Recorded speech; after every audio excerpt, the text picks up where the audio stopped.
All right. Hello, everyone, and thank you for joining our virtual talk. We have a couple of housekeeping things before we get started. We do ask that you keep yourselves muted throughout the presentation. If you have any questions, please type them into the chat at the bottom of your screen. Our speaker will be happy to answer those at the end of the program. Throughout, we will also have a couple of pauses where we will answer some questions. And then if you're joining us over Facebook Live, we welcome you as well. Our Facebook audience can also ask questions using the comment section on Facebook. We'll be monitoring those comments and answering them at the end of the program as well. Please note that this talk is being recorded and streamed live and will be posted to our social media channels once the talk is over. And if you would like to rewatch this talk or previous virtual talks, please check out our Facebook page. And with that, it's my great pleasure to introduce our speaker this morning, Dr. Florence Gillman. Dr. Gillman has been a docent at the Timken since 2022 and has been a member of USD's faculty since 1986. At USD, Dr. Gillman has served as chairman of the Department of Theology and Religious Studies, coordinator of the program in interdisciplinary studies, and coordinator of the program in ethics. And with that, I'm excited to hand it over to Dr. Gillman. Well, thank you, Tiffany. Good morning or good afternoon to everyone, wherever you are. I'm zooming in today from Washington, D.C., so it's early afternoon here. And I'm sure all of us are sharing concern about the people in Hawaii with the vast amount of fires going on there. I'm thinking about that too, because my family has been living on the Big Island, and I know what it's like when the winds get going there. Probably some of you have experienced that too, and it would take very little to get a fire going. So with those people in mind, and wherever you are, again, welcome.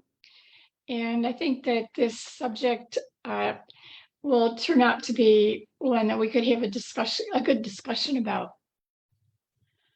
As a biblical studies professor, I have often used art in illustration, or you could say in dialogue, more with the text of the biblical narratives.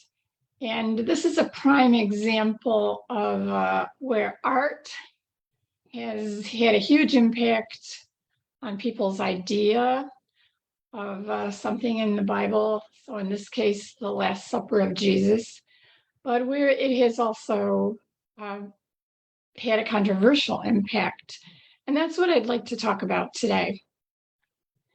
So the lecture is inspired by having discussed Leonardo da Vinci's Last Supper, which is, of course, on the left in this picture. I've discussed that with many groups, and I'll tell you about some of that.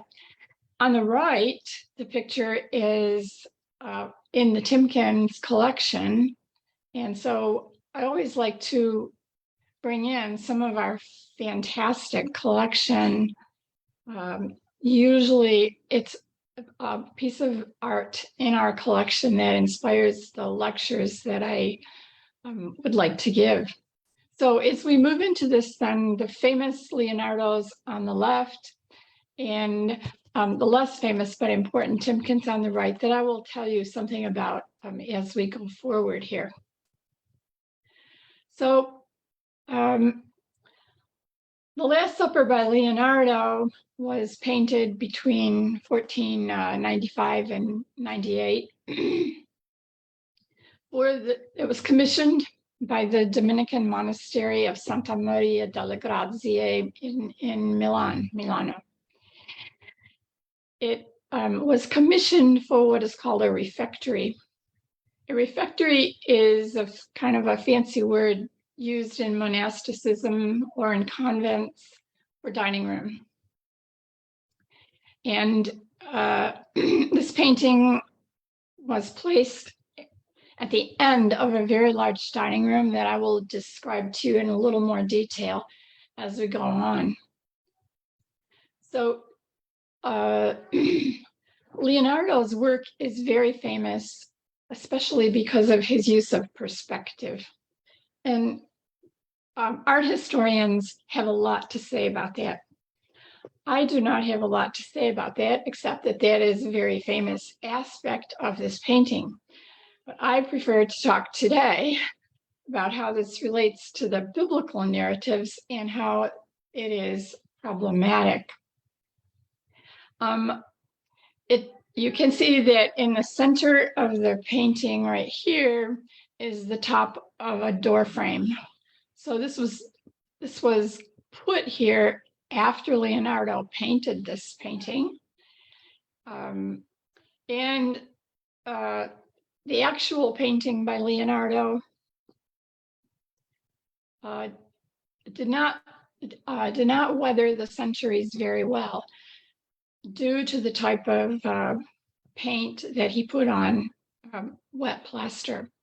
So a restoration had been needed really for more than a century, and it was finally finished in 1999.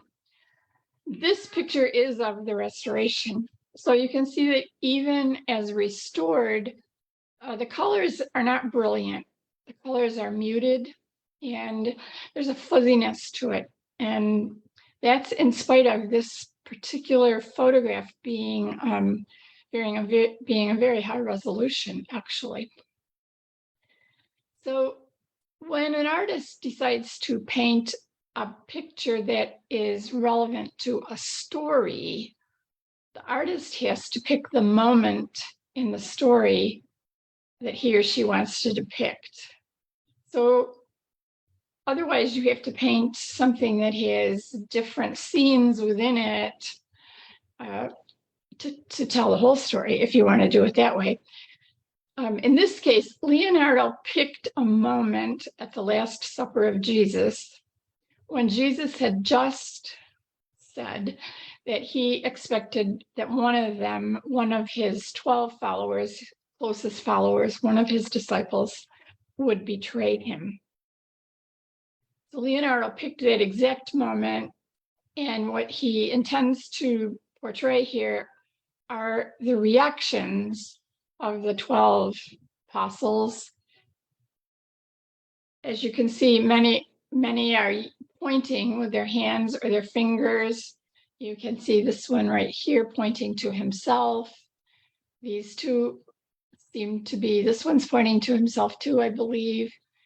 So the question they're asking then is, am I the one? Am I the one you're talking about?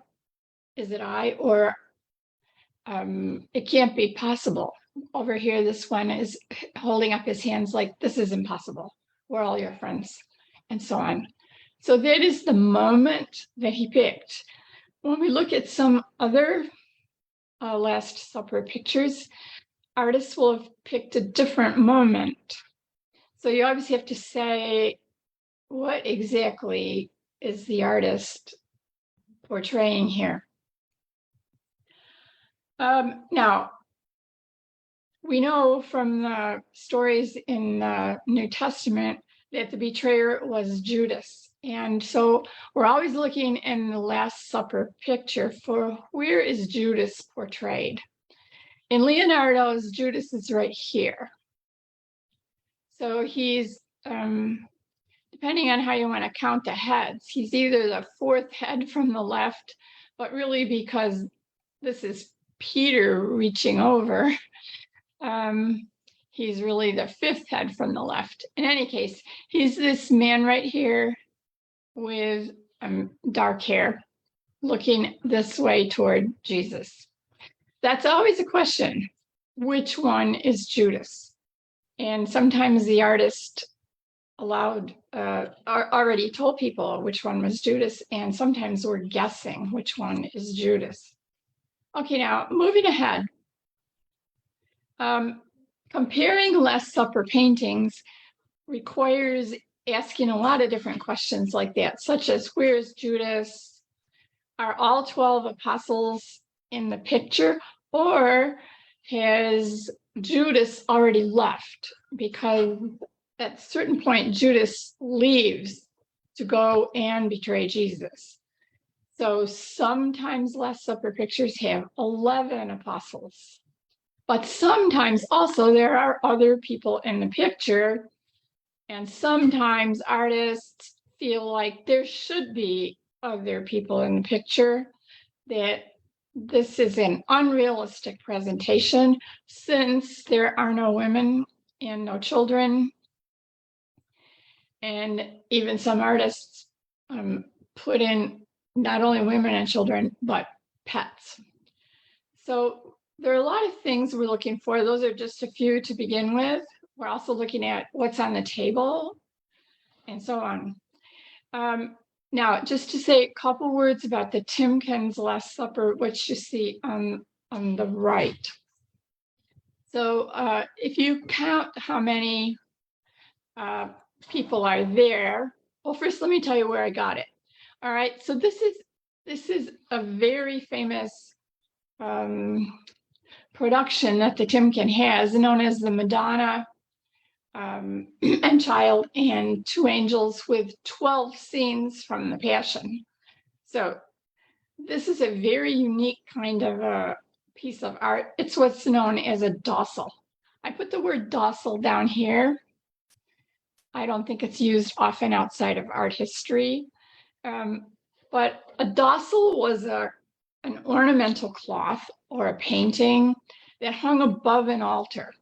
And the purpose of this one with 12 scenes was really to tell a lot of the story of the Passion of Jesus. So it was intended to be something that people stood in front of and perhaps were taught what happened in each of the scenes. You'll notice that this is painted by a painter known as the Magdalen Master, as well as another Florentine painter. It was done around 1310. And yeah, it's probably cloth on wood with tempera painting. So the part of it that I'm interested in for today is right over here on the left. You see the Last Supper over there on the left. So what I did in the previous slide was I took just a detail of this. So I cut and pasted literally this detail from the docile over here. Okay. Now the problem with this particular rendition of the Last Supper is that it's on the edge, and there's at least an inch missing over here. So that makes it kind of complicated. For example, when you want to really get a look at it, I'll go backwards to get the look. Well, let's see, maybe I can go, yeah, let's go forward instead to get the closer look. See how it's, and unfortunately it's, this is not a high digitized resolution, but I think you can still tell that on the left, okay, the docile has been damaged. And that makes it kind of complicated if you want to, for example, count how many apostles are at this meal. And if you want to try to figure out which one must have been Judas, and so on. So let's see. I've looked at this a few times and tried to decide, is this one man who's kind of curved around the table and his foot is down here? Or should there be another head here? I think it's supposed to be one person because of the placement of his hand. So in that case, we have 1, 2, 3, 4, 5, 6, 7, 8, 9, 10 people plus Jesus. This is Jesus here. So we don't know who was over here, if anyone was over here, or who was over here. So we don't know the intention of the artist with vis-a-vis the 12, and if one is Judas, or is Judas left out? We just don't know. So you can see it can get pretty complicated. Yeah. All right. Obviously, it's the Last Supper because in the context that there's no question that this is a painting of the Last Supper. So we just decided that counting is kind of difficult here. Now, another huge question about these paintings is what are they eating? And this is related to another big question, which is when did this happen? When did the Last Supper happen? So I need to tell you some basic biblical information in order to discuss that. So the story of the Last Supper has basically 3 strands of source in the tradition. That's amazing. To have 3 versions of something is a lot for anything in ancient history. What are the 3 sources? Well, the oldest source is the letter of St. Paul to the Corinthians, where he refers to the Last Supper and to what Jesus said at the Last Supper. The next source would be primarily the Gospel of Mark, which was copied and edited first by Matthew and then by Luke, into which Matthew and Luke edited or added some details. So that's basically those 3 Gospels, Matthew, Mark, and Luke, are called the Synoptic Gospels. So we have, because they look at things kind of the same way. And so we have that as a second source. The third source is the Gospel of John, which is later than the other 3 Gospels. And that has also then a version of the whole story of the Last Supper. So this is wonderful to have this much source material. On the other hand, they don't quite agree on a couple of things, one of which is pretty important. Also, we have to analyze every painting in light of which gospel was the artist thinking about when he or she portrayed this meal, and or did the artist have a kind of global story, kind of mixed the whole tradition together? I'm sorry. Someone's talking. Could you?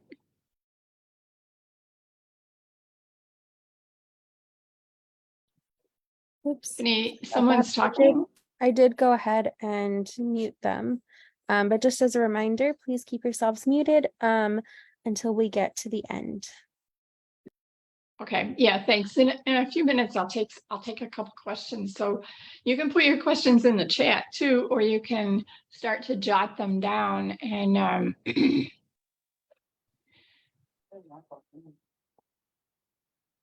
okay, let's see. Someone already asked me if Judas is portrayed with dark skin. I believe the person is asking about the Leonardo's. I would think so, but let's see if we can go back to, well, let's finish this first and then we'll go back, or we'll look at Leonardo.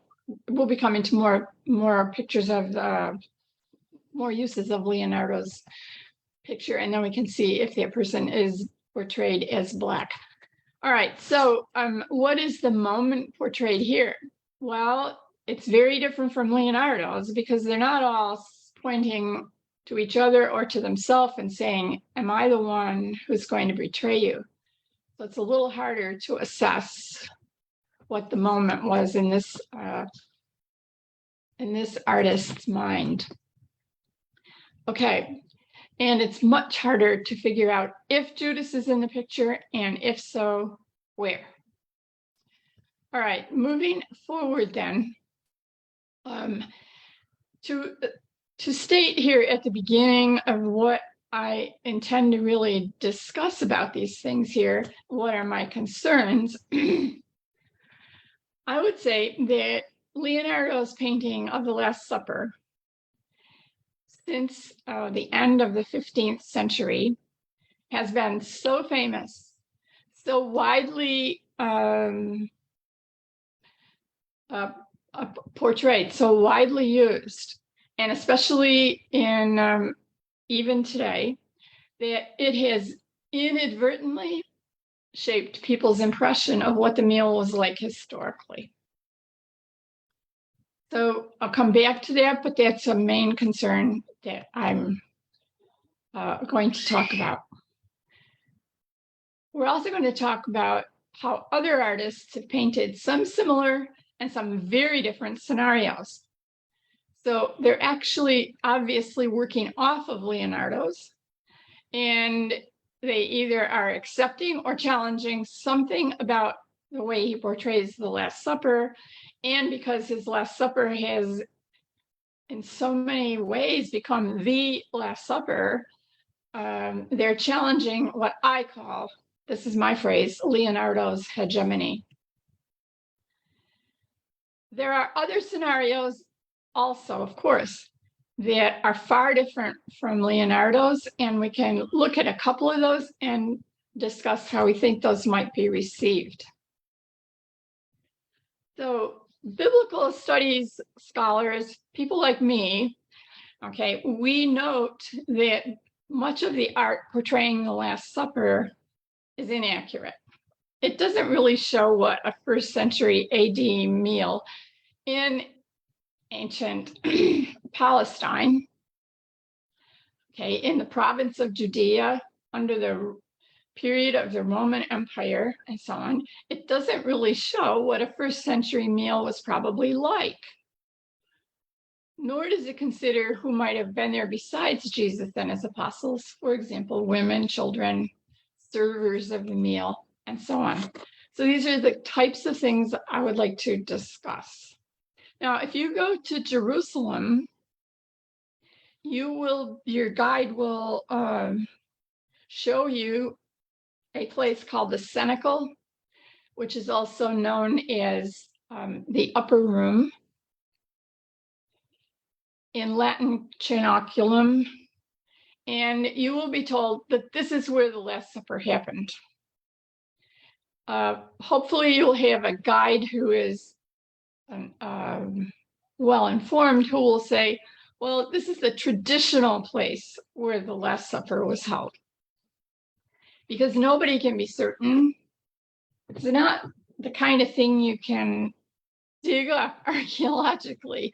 You're not going to dig up the Last Supper in some way.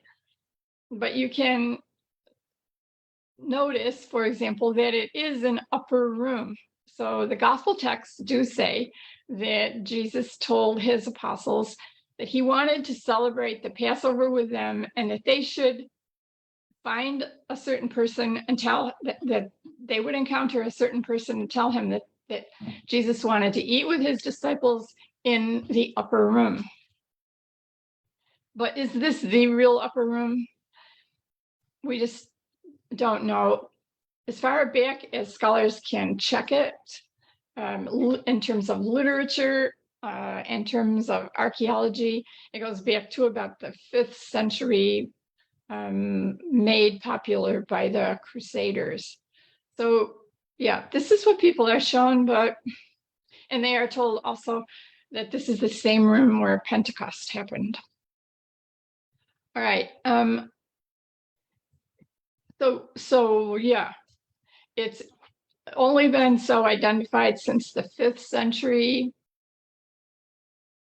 We assume it, or the tradition, you could say, assumes it was also the place of Pentecost, and therefore it must be the same place that the Last Supper was held. But like I just said, this reasoning is no longer supported because we just don't have the evidence to verify it. It is interesting that on the first floor of this building is the supposed location of the tomb of David, King David. And that tradition too is kind of, what do I want to say, unverified, because that only stems from the Byzantine period, which was the period after after the Romans. So what do we say about this in terms of biblical scholarship?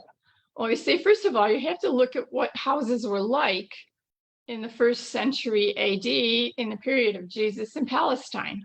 By the way, when I use the word Palestine academically, I hope you understand that it's a regional term that we use. It has nothing to do with politics in the current world situation.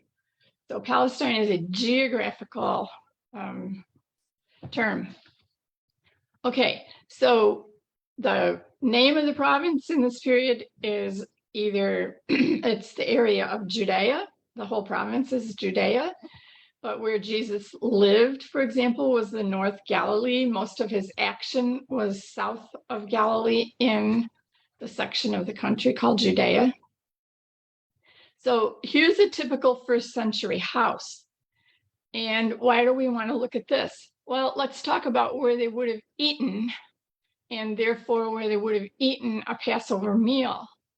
So I think, for lack of a better term, in the modern situation, if we saw a house and buildings like this with a wall all around it, we would call it a compound. And it's like a family compound. So you see the entrance over here. The artist put in some people here. And you see that you would come into this compound, there would be open space here. And then there are numerous buildings, either, depending on the part of the province, either made from lava rocks or from mud bricks. So made from local building materials at hand. There's very, very little wood. And the way it would work is a family, parents with a family, and most families were relatively large, would house in this compound the parents, the grandparents, from whom the parents had taken over in the compound, then successive sons and their wives, and unmarried daughters. So usually women went to their husband's family. So you would have multiple sets of married couples here with their children. And you would also have in this compound animals. As you can see, there's quite a bit of open space, and that was extremely important because we really lived in the outside. You slept inside, you went inside for safety from weather or from heat, but otherwise a lot was done outside. Another picture that I'll show you of this period also gives you a different, slightly different arrangement that has been excavated, which also shows that animals were brought inside too, for a couple of reasons. You see them here, they're kept on the lower level, of course. The reason being that the body heat of the animals would radiate up to the sleeping area up here. And also the animals were safer inside the compound, so that the foxes would not get the sheep and so on. But what's really important is you see that cooking was done out here. In this diagram, you can see that cooking is done out here. What's right here, I think the artist is representing, is an oven. Baking is done out here. And then, as you can imagine, then eating is done out here. Or in many cases, especially where the family had built a stairway, up onto the roof. So when we want to envision a meal from the period of Jesus in this region, we should envision a meal on the open area of a home or on the roof.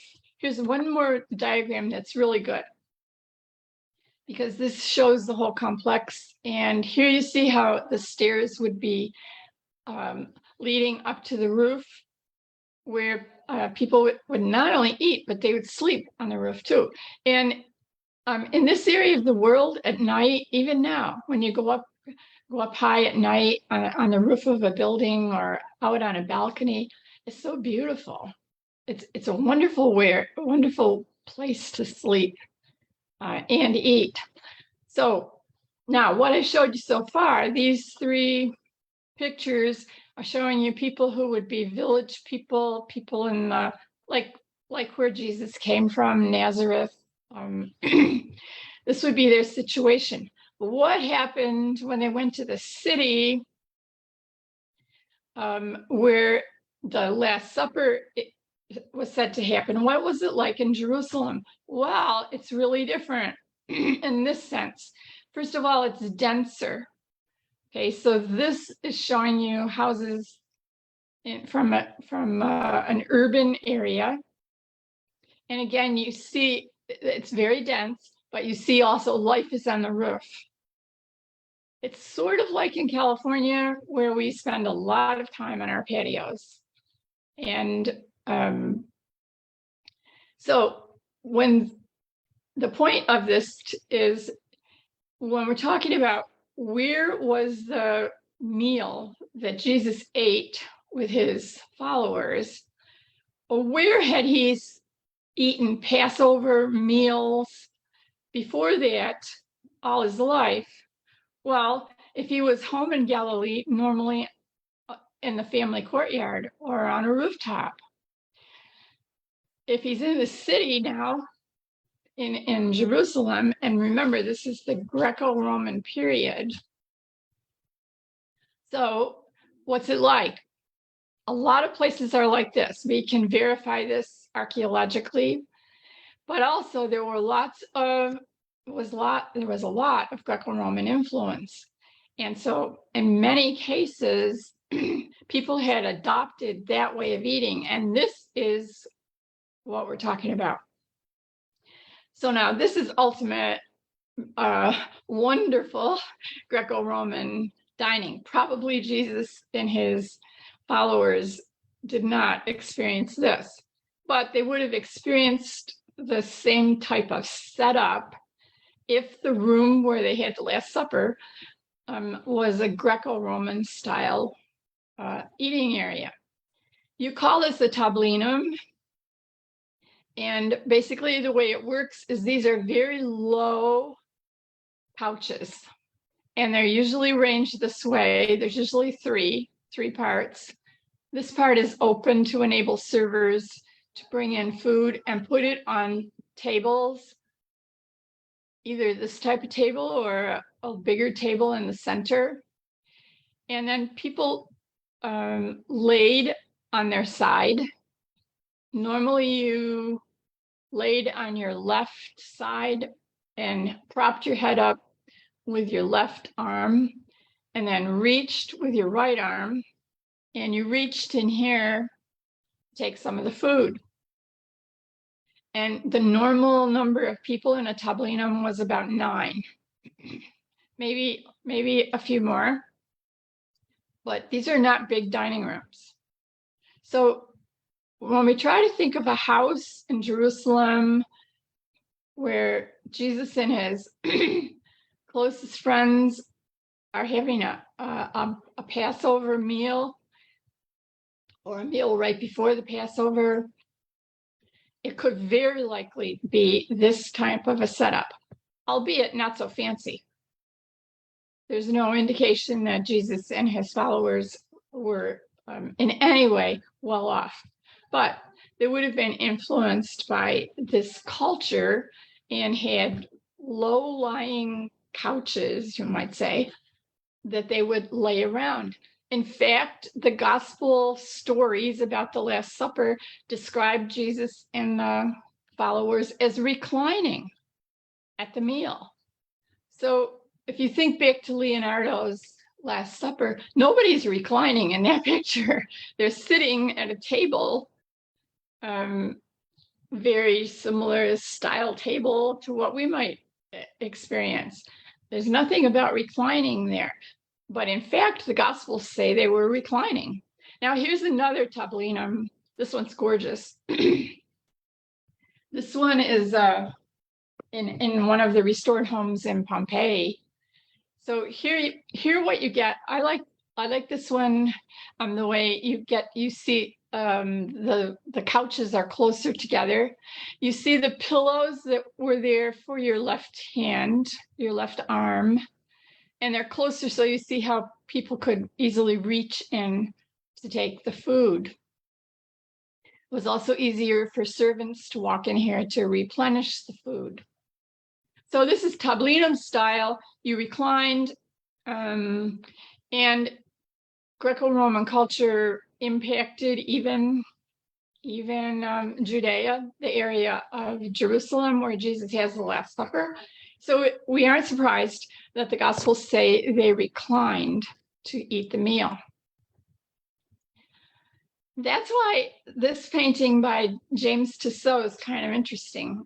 He spent a lot of time in Palestine in the late 1800s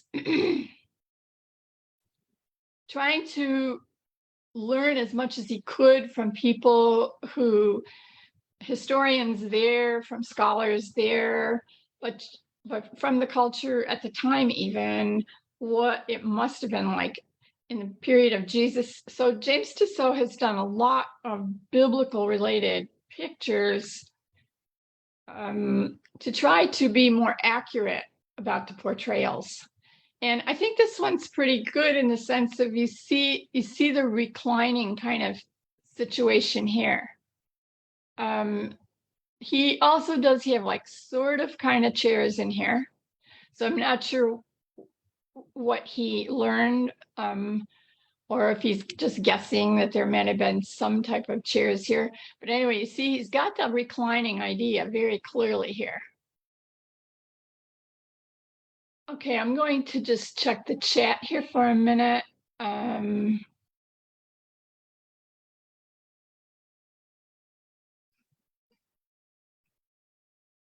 I believe the chat is mainly about opening closed captions, which is fine with me if you can do it.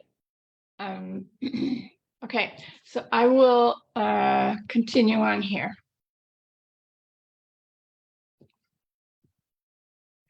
All right, now let's take a minute and let's talk about what the Last Supper was. It was one of the last things Jesus did with his disciples. In fact, some people say it's his final act of fellowship with his disciples, with the 12 apostles, his closest followers. It took place in Jerusalem, and the atmosphere was already one of conflict with the religious and civil authorities.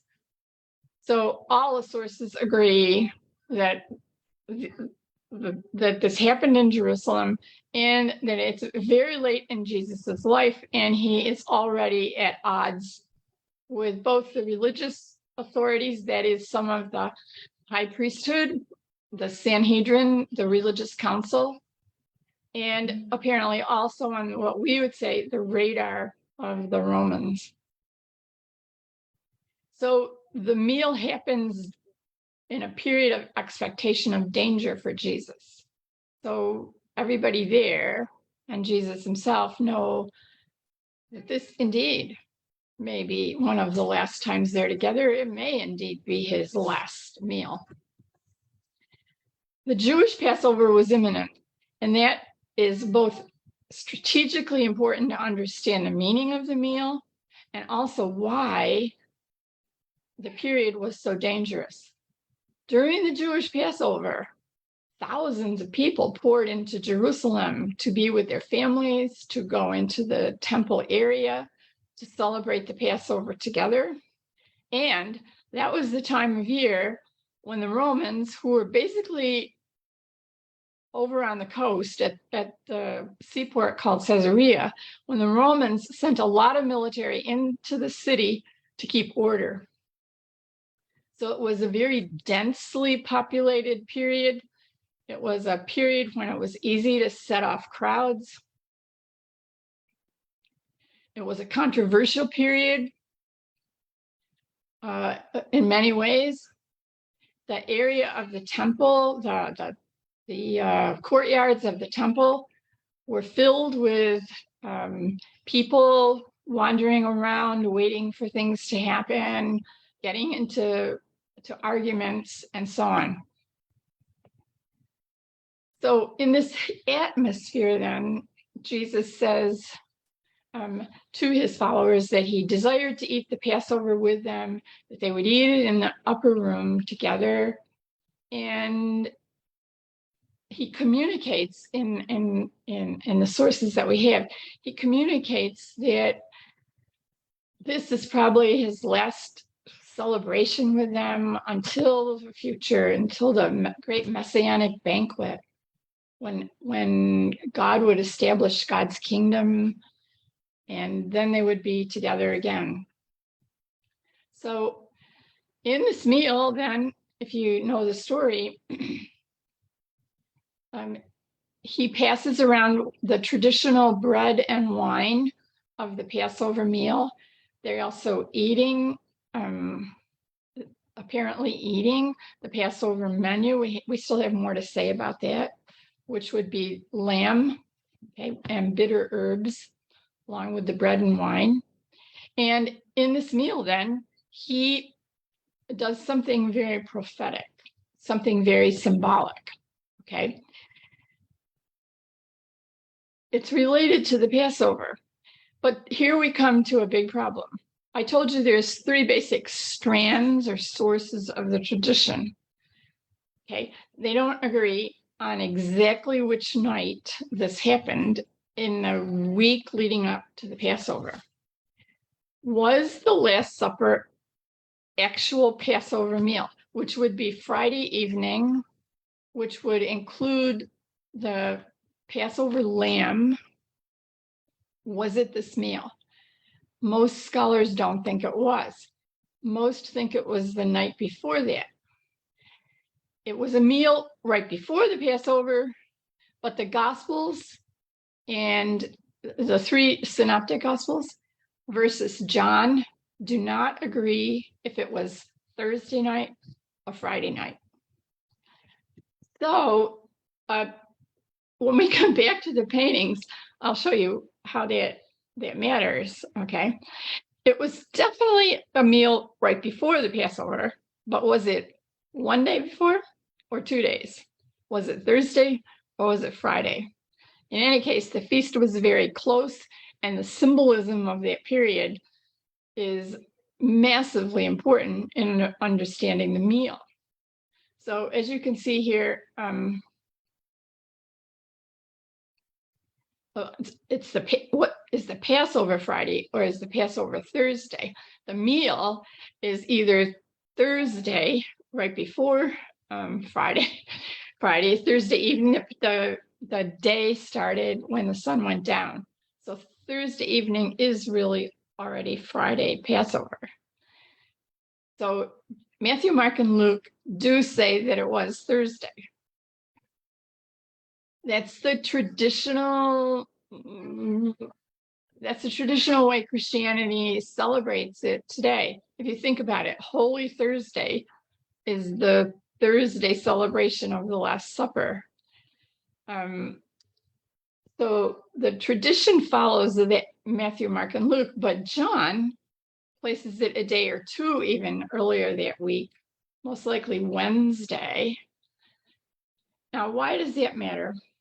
Well, it matters when you want to know who was there. Because if it was the Passover, well, the whole family is there. The children are there.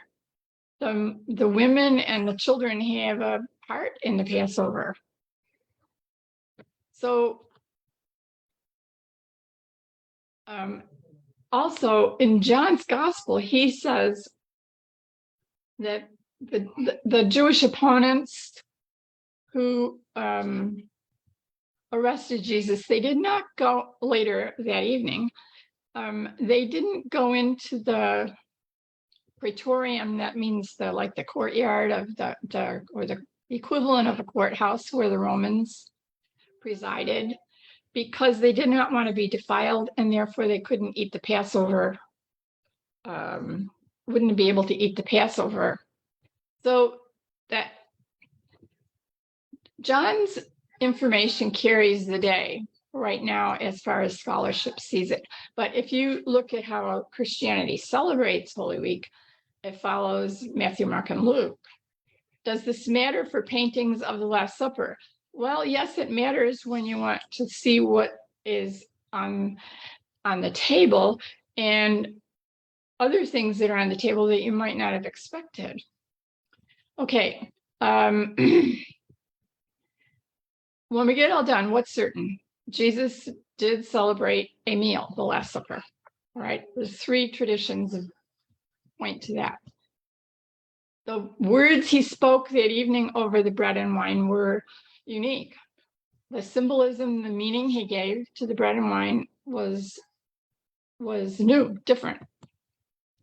It was a fellowship meal like he had with his disciples, yes. And it implied an acceptance of everyone, even sinners, because, for example, he thoroughly included Judas, even though he was indicating that he knew Judas was going to betray him. So the Last Supper was a type of Thanksgiving meal, a blessing, but it was different because it was so the foreboding sense, the sobering awareness, as I put it here, that this is a farewell meal was a big part of it. Okay, if the Last Supper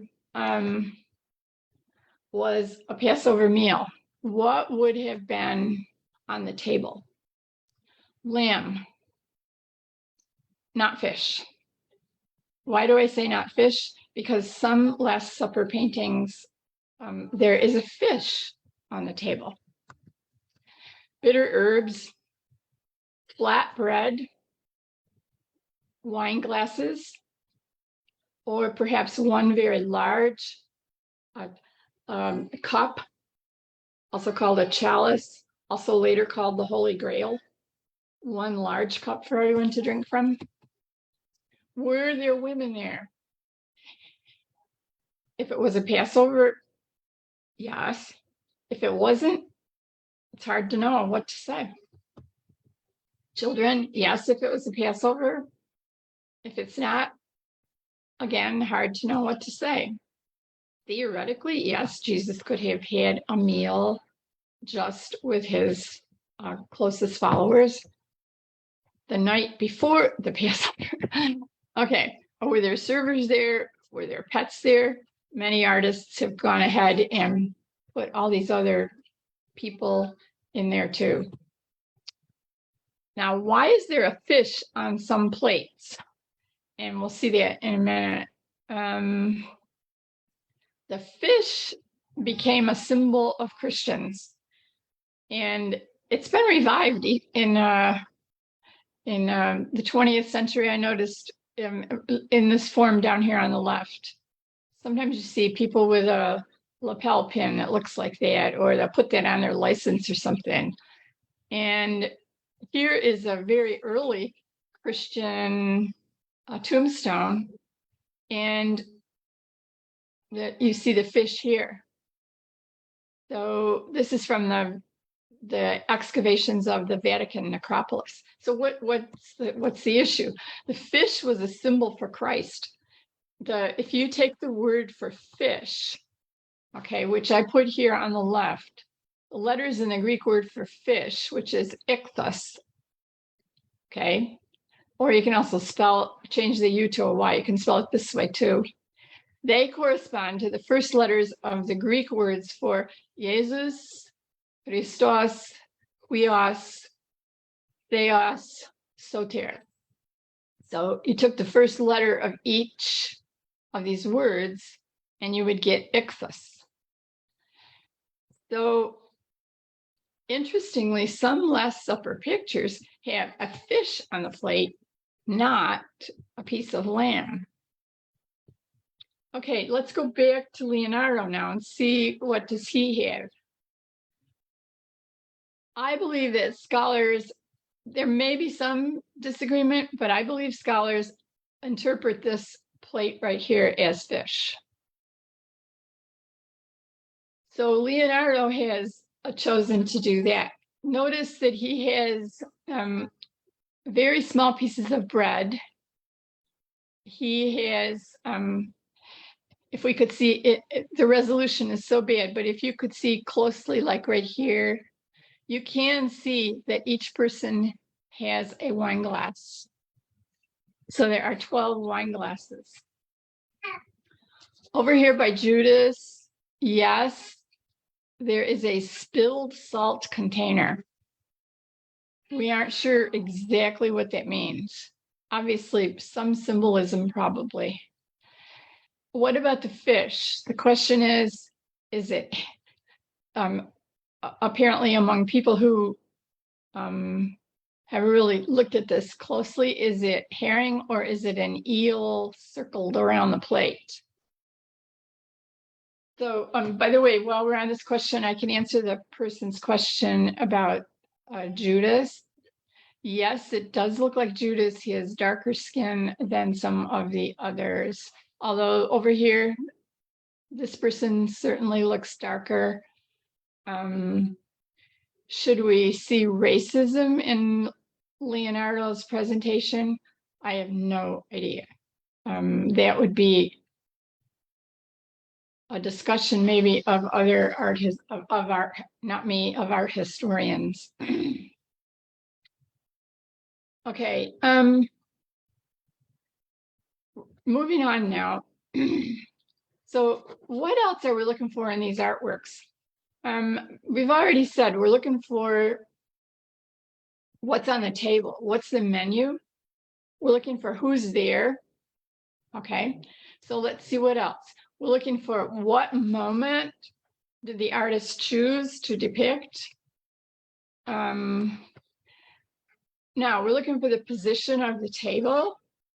So is it a Greco-Roman style tablinum position of lower to the floor? Or is it some European style table, such as actually Leonardo used? Who was there? What was the menu? Where is Judas?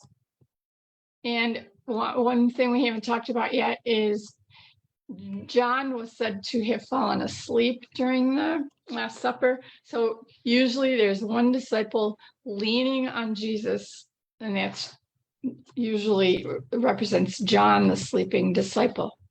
So in this one, in this Last Supper, what you see is also pretty much contemporary with Leonardo. There, for example, is John. This is kind of a dramatic portrayal of John, literally falling over asleep.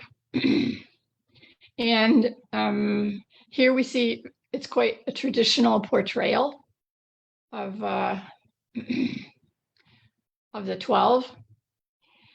What we see, the small pieces of bread, possibly the bread we would expect from real historical Last Supper would have been flatter, flat bread, what we would call pita.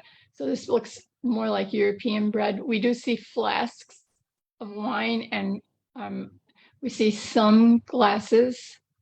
Now, what do you think we see here? Do you think that that's fish, or do you think it's lamb? I really don't know. And I'm not sure art historians have agreed on whether it's lamb or fish. Okay, now, following Leonardo, a number of artists literally dialogue with him by painting something similar and yet very different. I think this is one of the greatest. Bassano paints this about 50 years later. He says, look, these are fishermen. They don't go around, dressed in the nice robes that Leonardo portrayed. They're probably barefoot. They're probably unshaven, probably kind of a rowdy bunch. And he very carefully puts on the menu lamb. He's got a lamb head right here, very carefully has that. He does have rather European-looking bread, doesn't he?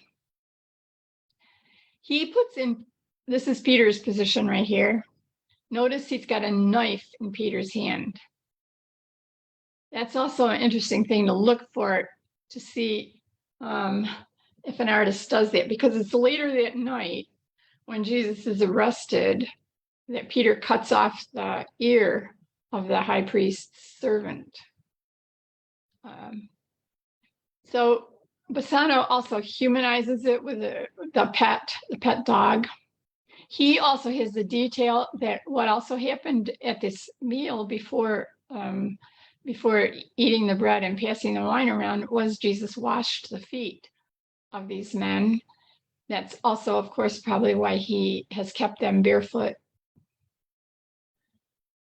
Okay, I put out a lot of stuff already. I want to take a few questions, and I'll see. One person asked, what are some other ways that painters tried to help us identify which figure was Judas? Whoops.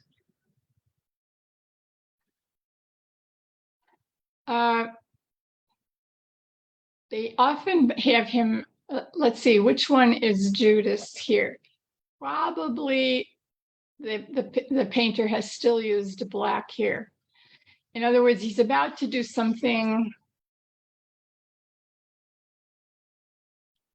Yeah, he's about to do, we would use the word black in many ways that we could never do anymore, because we try, of course, to avoid racism in every possible way. So the use of black historically, however, maybe that's what we're seeing here. Maybe this is the Judas figure here. But many times you can also tell, I think in the Leonardo, you can also tell, because when you look really closely, and we could if the resolution was better, he has a little pouch, okay, which symbolizes the 30 pieces of silver he gets paid for betraying Jesus. That's another thing that you can often look for is a pouch. Okay, shall I take a few questions here? Tiffany, do you want to enable any questions? Do we have anyone? It looks like we do have a follow-up saying, do many artists show mystical elements like halos or light rays, or are they mostly a realistic view like we see with Leonardo?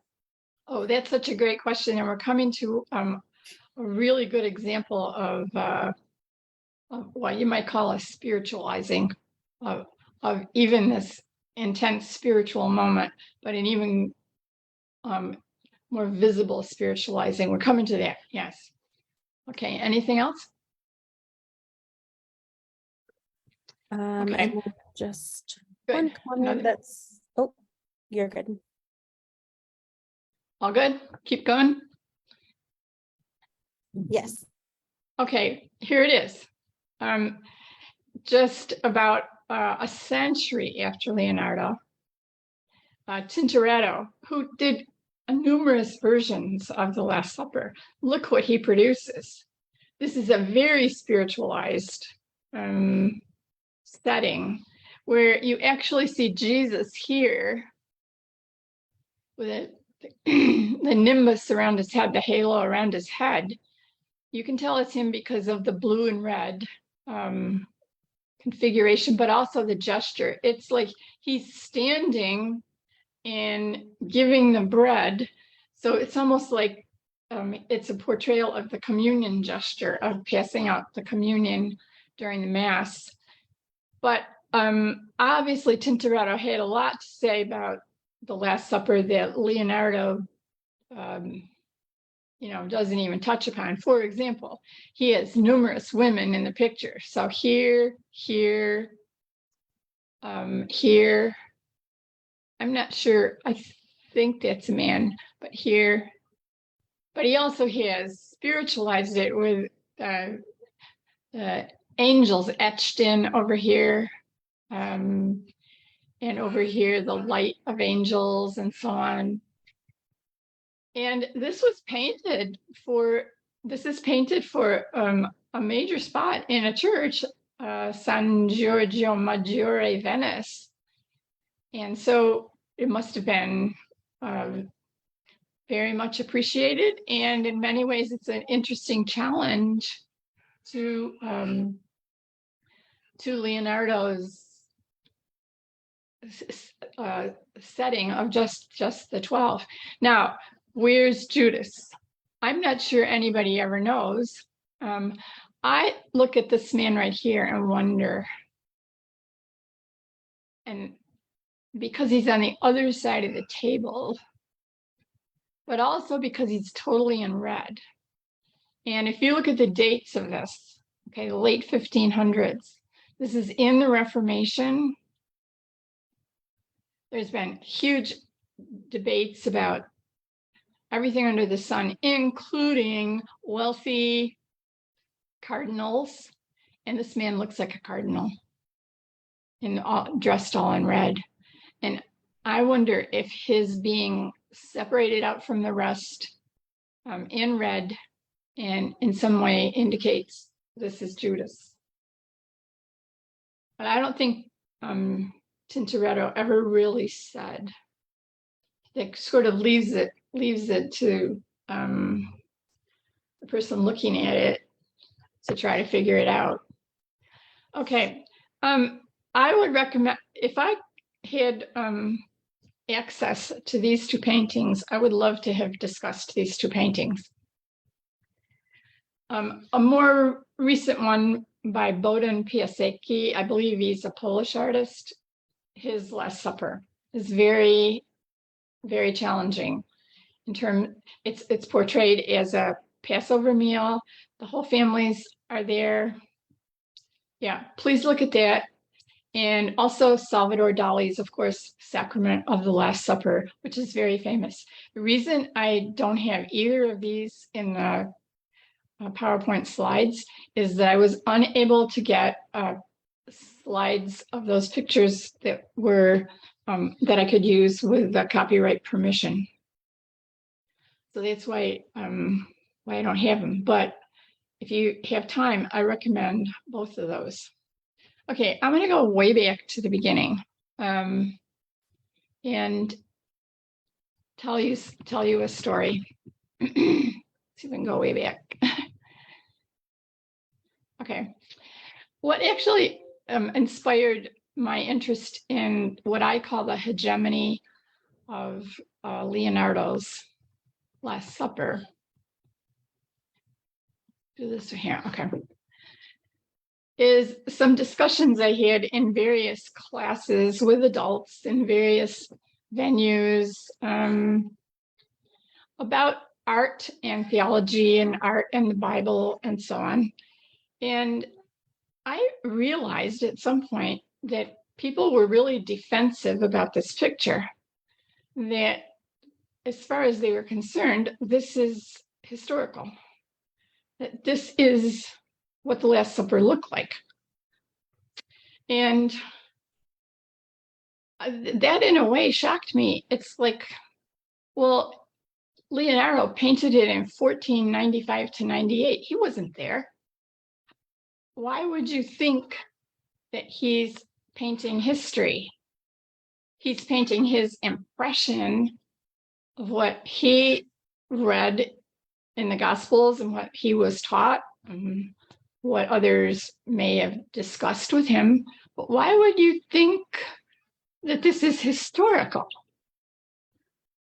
So I asked one group one time, a church group, I said, if you were having a renovation of your church and you were on the architecture committee and your church had a copy of Leonardo da Vinci's painting, well, would you like to have a new and different one in the renovation or have a few different ones? And a few people got mad. They actually are mad. It's like, no, this is the Last Supper. Well, that brings up an interesting topic about a lot of art, because artists try to portray to some degree what they know, and have heard, but they also interpret. They know they're interpreting. And yet, if you start to think about it, there's a number of pictures that we could talk about where people accept those pictures as history, as accurate. Well, they're only accurate to the degree they represent what the sources say, but the sources don't, unfortunately, tell us everything we want to know. And then the artist's work becomes somehow more historical than history. So I think we always need to remind ourselves, artists do what they do, but we cannot let them define history. History is, in many cases, in this case, as you can see, history is a little harder to pin down exactly what it looked like and exactly what happened and exactly who was there and exactly what was on the table. Yes. Okay. The last thing I would talk about is the location of Leonardo's painting and how that functioned, because that's true of all of these paintings of the Last Supper. When a painting is commissioned for a monastery, such as this one was, or when it's commissioned for a church, okay, it isn't beauty that's the main concern necessarily. It's the message, it's the information. In the case of the monastery, okay, and you can look this up too, because I couldn't find a picture of the refectory that I could use without, that was not copyrighted. But if you look up the refectory of this monastery, you will see where this painting functioned. It was, as you can see, it's above a door. It was at the end of a very long rectangular room that would have had long tables for monks to eat at. It's an excellent picture for that space, and you can see why the monastery commissioned it. Monks sit at long tables, just like Da Vinci painted. They do sit on one side, and they do sit and eat in silence in most cases. Why do they sit on one side? Well, it's easier to prevent conversation if you're not looking across the table at someone. Why do they sit in silence? Because in a monastic life, chatter or unnecessary conversation is a distraction. But what else is going on here? If you're sitting at a table in this refectory, one side of the table, and you're looking up at this picture, okay, you are invited to think about the subject. You are invited to answer the question. And in fact, a whole dimension of monastic relating to art, a whole dimension of monastic relating to art is you enter the picture. Go ahead, walk into the picture and react. So art functions interestingly in monasteries. And we could talk about that at some more with some other really interesting paintings. But the artist picked this moment. One of you will betray me. To the monk, the man sitting at a monastic table looking up at this painting, it's as if the question is asked to that person too. As if that person has to say, am I the one? Am I a betrayer too? Am I an unfaithful monk? And so on. So there's a lot going on with this portrayal. Da Vinci knew exactly what he was doing. Exactly what he was doing for that spot. It's just probably not historically how we should envision the Last Supper. So I think that's why I say he established, probably unintentionally, a hegemony with his painting of the Last Supper. But to me, it's actually quite controversial. So I'll stop there. I'll be glad to take more questions if anyone has them.